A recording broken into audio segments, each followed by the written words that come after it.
3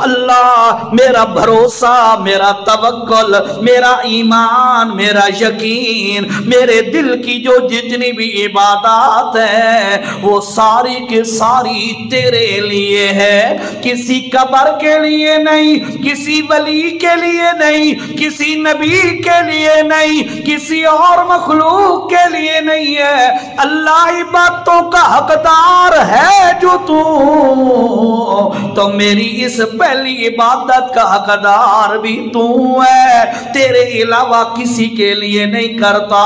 number 2 والصلوات، اللہ جسمانی طور پر جو بھی میں عبادت کرتا ہوں وہ بھی صرف تیرے ہی لیے کرتا ہوں۔ آج تک کسی کے سامنے ہاتھ باندھ کے میں کھڑا نہیں ہوا، آج تک اللہ کسی کے سامنے سجدہ نہیں کیا، اللہ آج تک میں نے تیرے گھر کے علاوہ کسی گھر کے ارد گرد طواف نہیں کیا، اللہ تیرے گھر کے علاوہ کسی جگہ پر میں آج تک اللہ اعتکاف نہیں بیٹھا، اللہ میں نے صفا مروہ کی سائیاں کی ہیں تو للہ،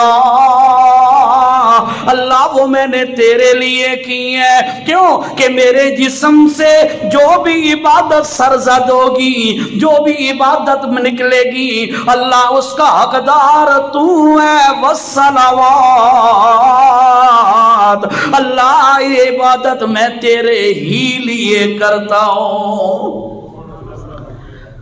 آپ بھی ذرا سوچیں، آپ اور میں ہم کیوں عبادتیں کرتے ہیں؟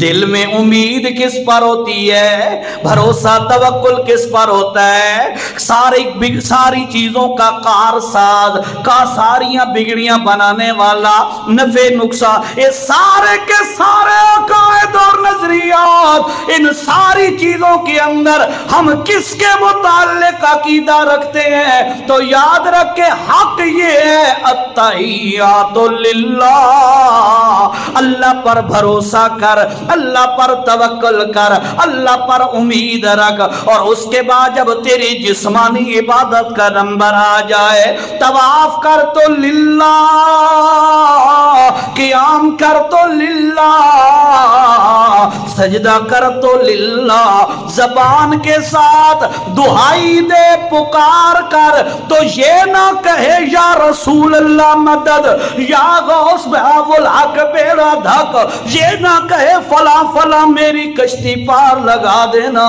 بلکہ تیری زبان سے ہمیشہ رب کی پکار نکلنی چاہیے۔ جسمانی عبادت ہے، زبان بھی ایک جسم کا عضو ہے۔ فرمایا اللہ پاکا یہ عبادت بھی تیرے لیے۔ تیسرے نمبر پر اللہ کے پاک پیغمبر نے عرض کی، اللہ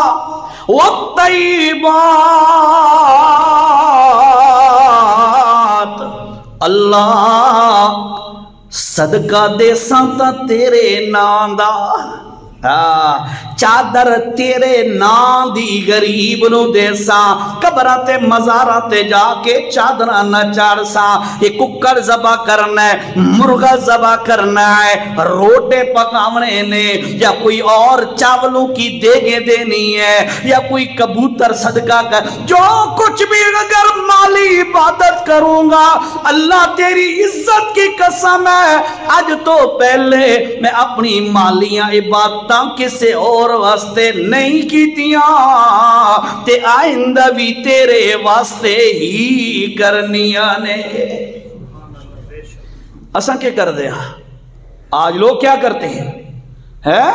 کبھی کس جگہ پر منت مانتے ہیں، کبھی کس جگہ پر سر جھکاتے ہیں، کبھی کس کو دعائیاں دیتے ہیں۔ میرے پیغمبر کا دین اس کی اجازت نہیں دیتا۔ مشکل وقت آئے، اوکھا وقت آ جائے، مصیبت میں گر جا، جس عالم میں بھی تو ہو، اللہ کا دروازہ پکڑ لے۔ بہت سارے واقعات قرآن و سنت میں ہیں، انسان پیش کر سکتا ہے، لیکن ٹائم شارٹ، میں نے معراج کا واقعہ بیان کرنا ہے۔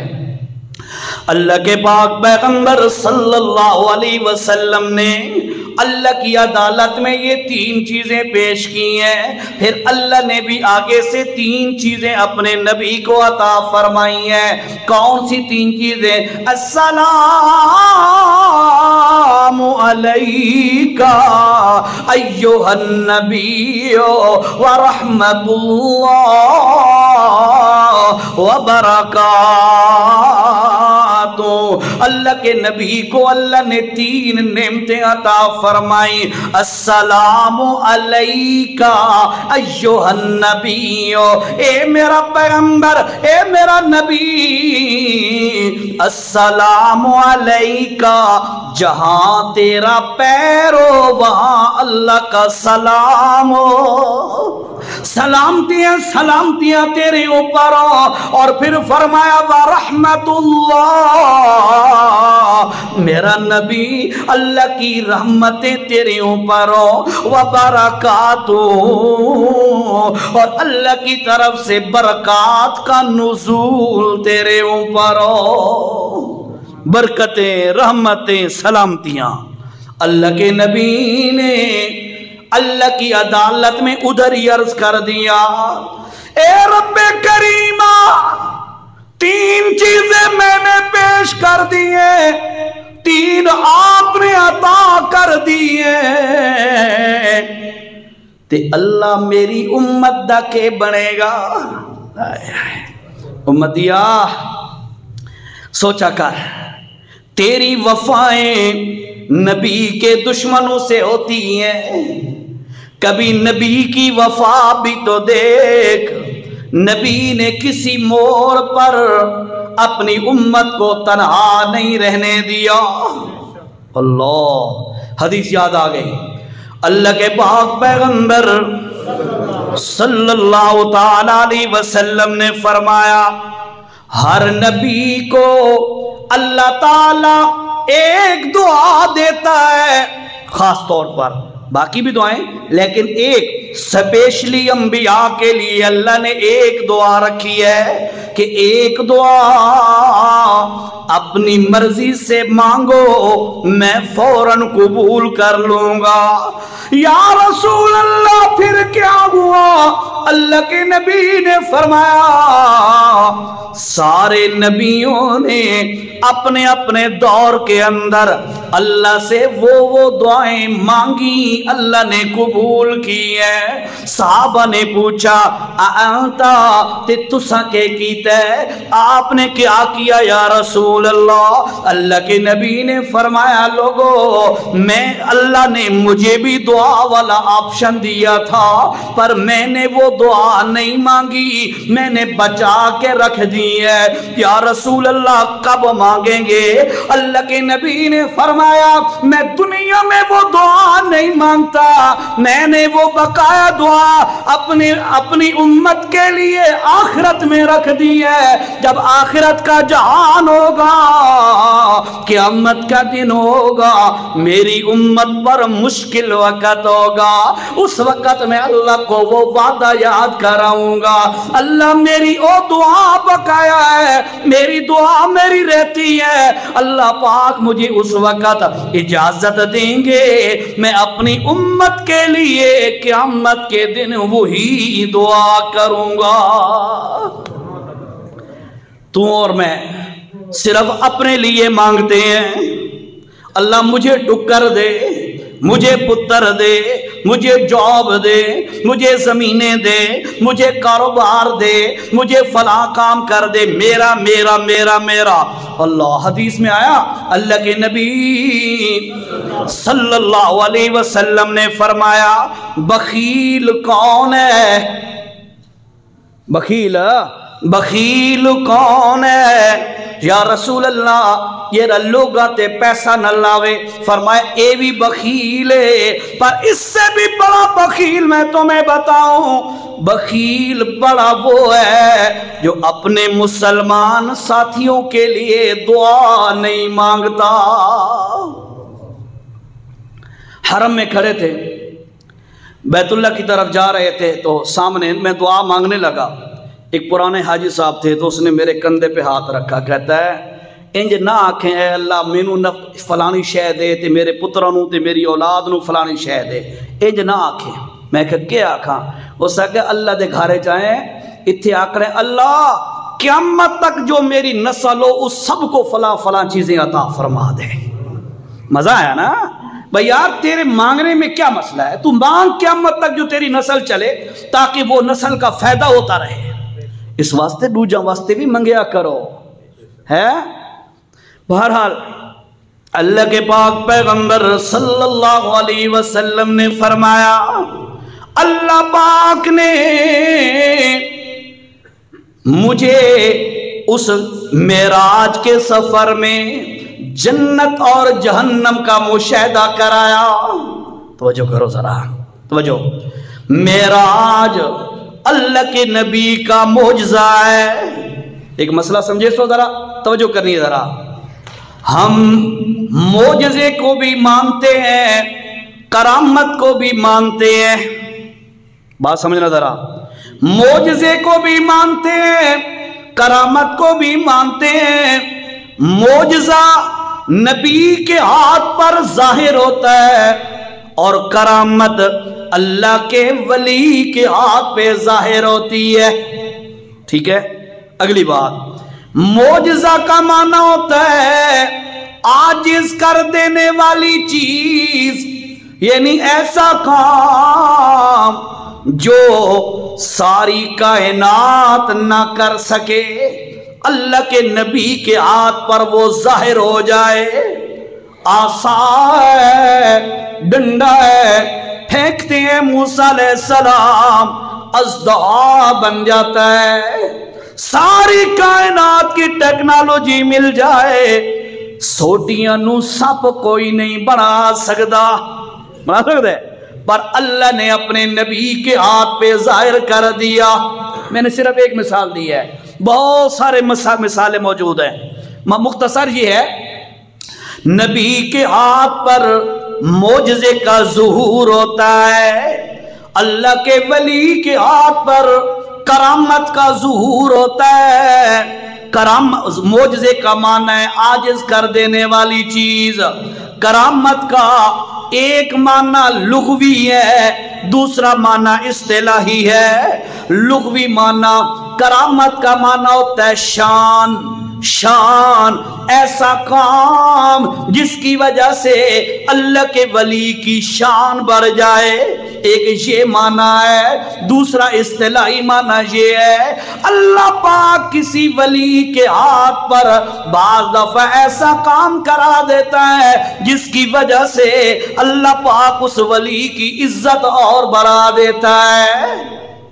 لیکن اگلی گال سمجھو ذرا، عقیدے کی بات، کرامت ہو یا معجزہ ہو، کرامت ہو یا معجزہ ہو، یاد رکھیے کرامت ہو یا معجزہ ہو، اس کا ظاہر کرنے والا نبی یا ولی نہیں ہوتا، اس کا ظاہر کرنے والا اللہ خود ہوتا ہے۔ اللہ خود ہوتا ہے، ولی دے وس دی گل نہیں ہوندی تے نبی دے وس دی گل بھی نہیں ہوندی۔ اللہ پاک ظاہر کرنا چاہے جس وقت تو ظاہر ہو جاتا ہے۔ حضرت موسیٰ علیہ السلام جس وقت آگے جادوگر کھڑے ہیں، رسیاں پھینک رہے ہیں، اس وقت اللہ کے پاک پیغمبر خوف دل میں آیا، کس بات کا؟